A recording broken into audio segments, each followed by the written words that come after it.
मीरा चरित्र। आकाश कुसुम का किंचित स्पष्टीकरण। उन्हीं दिनों रतन सिंह का विवाह हो गया और स्त्रियों का ध्यान मीरा की ओर से हटकर नव विवाहिता वधू में जा लगा। एक दिन भोजराज को अकेले पाकर रतन सिंह अभिवादन करके समीप बैठ गए। रतन सिंह ने देखा कि भोजराज ने उनका अभिवादन स्वीकार किया और ना किया और ना कुछ कहा। वे किसी गहन विचार में मग्न हैं। बड़े भैया के पास छोटे भैया बैठ गए। भोजराज चौंक कर हंस पड़े। कब आए? कुछ देर हुई। ऐसा क्या विचार कर रहे थे सरकार कि संसार शून्य हो गया? भैया पूछ रहे हैं छोटे बड़े से। कुछ नहीं, ऐसे ही राज्य की देश की बात है। मुझे बताना उचित ना समझे तो ना सही। रतन सिंह ने हंसते हुए कहा, किंतु झूठ बोलना अभी हुजूर को आया नहीं। थोड़े अभ्यास की कमी और आवश्यकता है। मैं झूठ बोल रहा हूँ। भोजराज ने छोटे भाई का कान पकड़ा। मैं झूठ बोल रहा हूँ? भला इतनी हिम्मत मैं कैसे कर सकता हूँ? यह तो हुजूर के नेत्र और गाल कह रहे हैं। रतन सिंह ने हंसते हुए बड़े भैया से कहा, विवाह हुए अभी 4 दिन नहीं हुए और जीभ 4 हाथ लंबी हो गई। बीनड़ी ने खींच खींच करके लंबी कर दी है क्या? भोजराज भैया से कह के हंसने लगे। भाई के सम्मान में रतन सिंह ने सिर अवश्य झुका लिया, किंतु चुप नहीं हुए।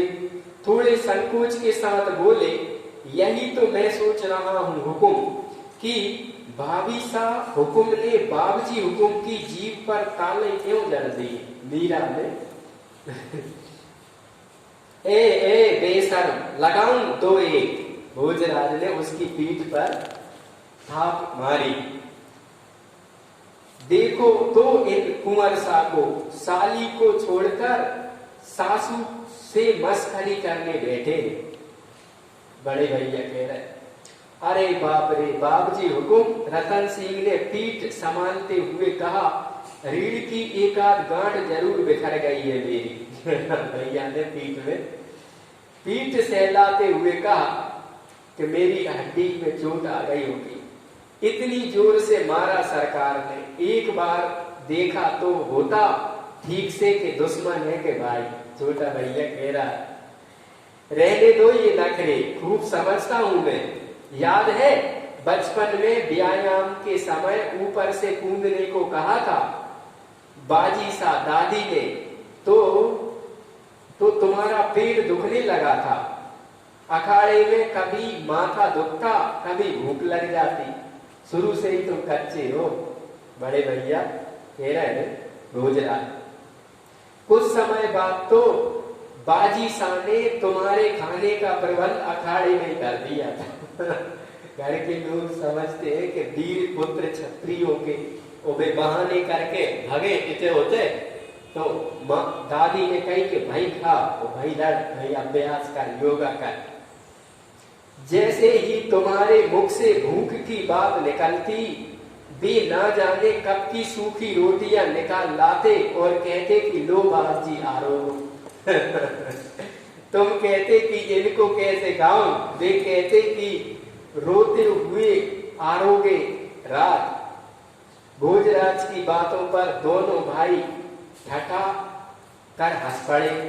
कितने समय बाद आपको ऐसे मुक्त कंठ से हंसते हुए देख रहा हूँ? रतन सिंह ने गंभीर होकर भैया से कहा, क्योंकि जब से मीरा आई रतन सिंह थोड़े सूने से जीवन होगा, भीत रात का टाइप की बढ़ गई। फिर भाई कहो कैसे आए? बहुत सियान समय से मन में एक बात उथल पुथल मचाए हुए है, कभी अवसर नहीं मिला और हिम्मत नहीं पड़ी। आज दोनों ही मिल गए हैं ना, कह डालो, अफरा झाड़ दो। पहले एक वचन दे कि मेरी बात टालेंगे नहीं।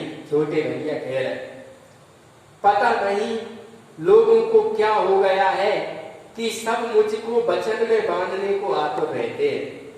चित्तौड़ में और लोग नहीं बसते क्या? भोजराज मुस्कुराए।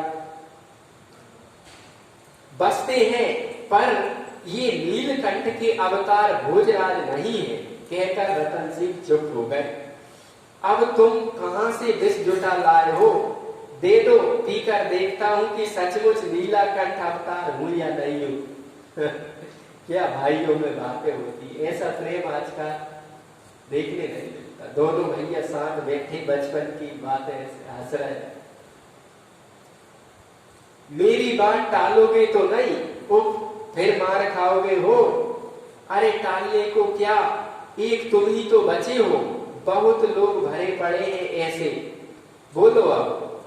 उस दिन झूले पर आपने भाभी सा का नाम ना लेते हुए उन्हें आप आकाश का फूल क्यों कहा? रतन सिंह बड़े भैया से पूछ रहे। झूला पे झूलते समय पति पत्नी का नाम बोलो आपते। क्या तुम्हारी भाभी तुम्हें बदसूरत दिखाई देती है? नहीं, मैंने आज तक इतनी सुंदरता कहीं नहीं देखी। विधाता ने सोच समझ करके जोड़ी मिलाई है, पर आकाश कुसुम कैसे है? इसलिए वह धरा के सभी फूलों से सुंदर है। बाबूजी हुकुम, अखाड़े और शास्त्राभ्यास से भले ही जी चुराता रहा हूं, परंतु कला और साहित्य की थोड़ी समझ आपके इस सेवक में है। इसे अभी उसी क्षण से बेचैन हो उठा हूं। क्या इतना अपदार्थ हूं? रतन सिंह ने भोजराज की ओर सजल नेत्रों से देखा और कहा। भोजराज ने भाई को बाहों में भर लिया। ऐसा ना कहो, ऐसा ना कहो भाई। कुछ क्षण के लिए भोजराज चुप होकर सामने कहीं दूर जैसे क्षितिज में कुछ ढूंढने लगे। तब तक रतन सिंह उनके मुख पर आने वाले उतार चढ़ाव का निरीक्षण करते रहे। क्या करोगे सुनकर? बड़े भाई कह रहे, यह नहीं जानता, इस पर भी सुनना चाहता हूं। आकाश कुसुम किसे कहते हैं? सुंदर किंतु जो अप्राप्य हो, बस यही है जो तुम जानना चाहते हो। बाबूजी हुकुम। रतन सिंह केवल संबोधन करके रह गए। क्षण भर में अपने को संभालकर उन्होंने पूछा, किंतु क्यों, कैसे? यदि तुम्हें ज्ञात हो जाए कि जिसे तुम ब्याह कर आए हो वह पर स्त्री है तो तुम क्या करोगे? भाई बड़े भैया छोटे भैया से कह रहे, सीधी नहीं कह रहे कि मैं उनका पति नहीं हूं, गिरधर मीरा के पति है, पर वे समझा रहे भैया। पर स्त्री पर कैसे? मेड़तियों ने दगा किया हमारे साथ, किंतु गौरल दे भुआ सा तो वही थी। यदि ऐसा हुआ है तो वे हमें कभी प्रोत्साहित ना करती इस विवाह के लिए। भाभी सा या और कोई भी विवाहिता नारी पुनः विवाह के लिए कैसे तैयार हो सकती है? मेरी तो बुद्धि काम नहीं करती, यह सब कैसे हुआ? मेड़ते में कुंवर कलयुग के समय हमारे बीच में कौन था? ठाकुर जी विराजते थे। अच्छा बाबूजी हुकुम, वहां ठाकुर जी का क्या काम था? कैसी परंपरा है इन मेड़तियों के यहाँ? रतन सिंह भोजराज जी से पूछ रहे कि भैया कारण क्या है, तुम भाभी का नाम नहीं लेते? तो वे कह रहे कि पर नारी का नाम कैसे ले? तो बोले ससुराल वालों ने दगा किया, हमारी बुआ गिरजा, उनने विवाह कैसे करवा दिया दूसरी बार जब विवाह हो गया था। यदि ऐसा हुआ है तो वे हमें कभी प्रोत्साहित ना करती इस विवाह के लिए। भाभी साहबी विवाहिता नारी पुनः विवाह कैसे करती? मेड़ते में देखा था आपने कि कन्हैया हम दोनों के बीच में थे, स्मरण है तुमको? तुमने पूछा था कि यह क्या टोटका है, तब मैंने कहा था कि बीन यही है, तो टोटका तो मैं हूं। भोजराज ने रतन सिंह की बात अनसुनी करके कहा। उस समय ही बता दिया था कि मैं टोटका हूं और बीज तो वो गिरधर है। हुक्म याद आ रहा है, आ गया तो क्या भाभी सा? हाँ, बचपन में किसी की बारात देखकर इन्होंने अपनी माँ से पूछा कि यह कौन है। उन्होंने बताया कि नगर सेठ की बेटी का बीन है। तुम्हारे भाभी सा ने जिद की कि मेरा बीन कौन है बताओ। बहुत बहलाने पर भी जब नहीं मानी तो इनकी माँ ने कह दिया कि गिरधर गोपाल तुम्हारे बीन है। बस उसी दिन से बात इतनी गहरी बैठ गई कि ठाकुर जी को ही आना पड़ा मीरा के बीन बन के। हाँ, अक्षय तृतीया की अगली रात उनका विवाह ठाकुर जी के साथ हो गया। अक्षय तृतीया को कन्हैया प्रगटे थे और मीरा से उन्होंने विवाह किया था। आपको कैसे विश्वास आ गया ऐसी बिना सिर पैर की बात पर?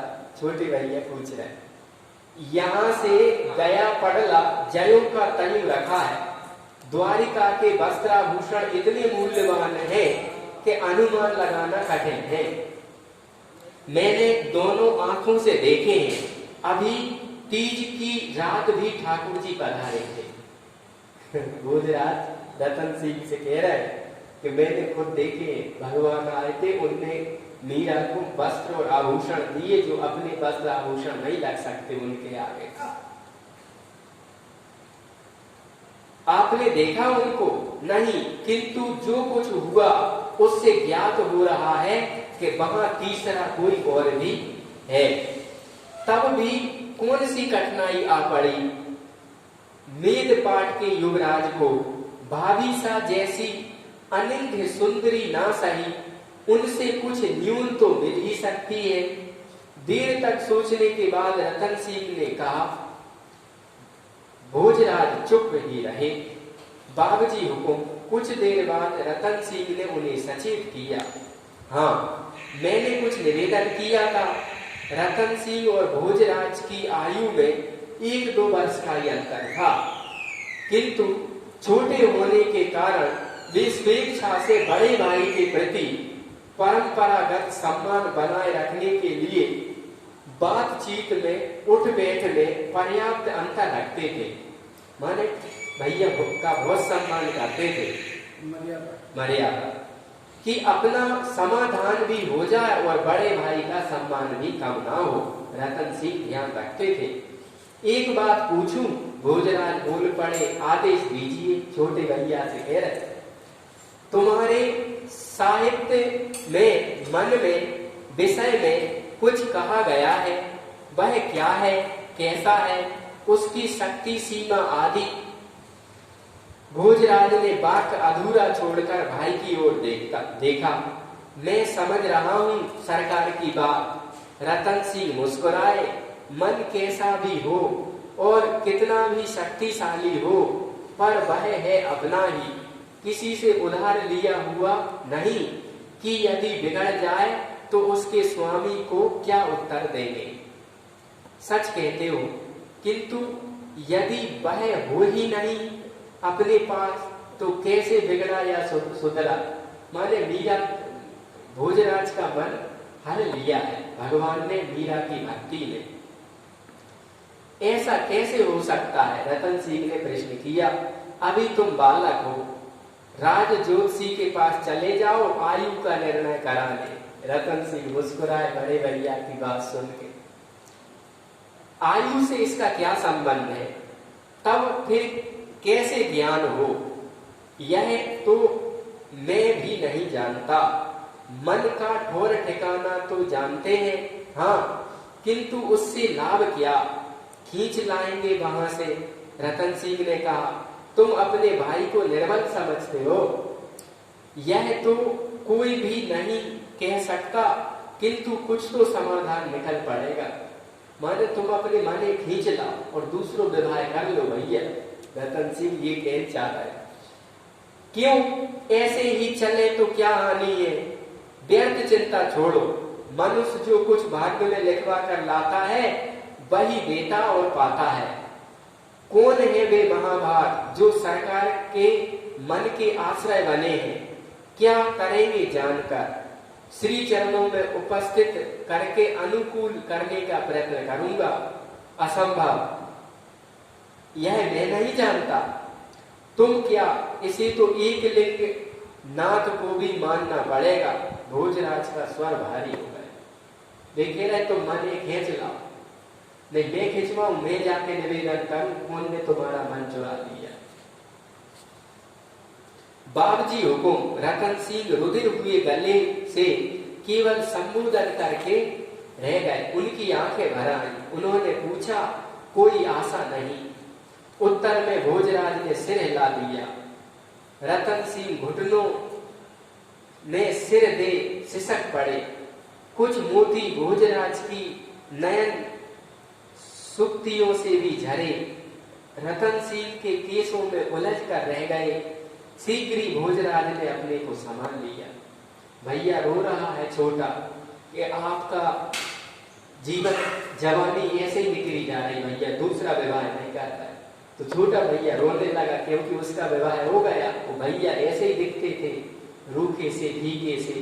तो छोटा भैया रो रहा है तो बड़े भैया को भी आंसू आ गए। भाई मेदपाट के राजकुंवर तन मन की पीड़ा से नहीं रोते।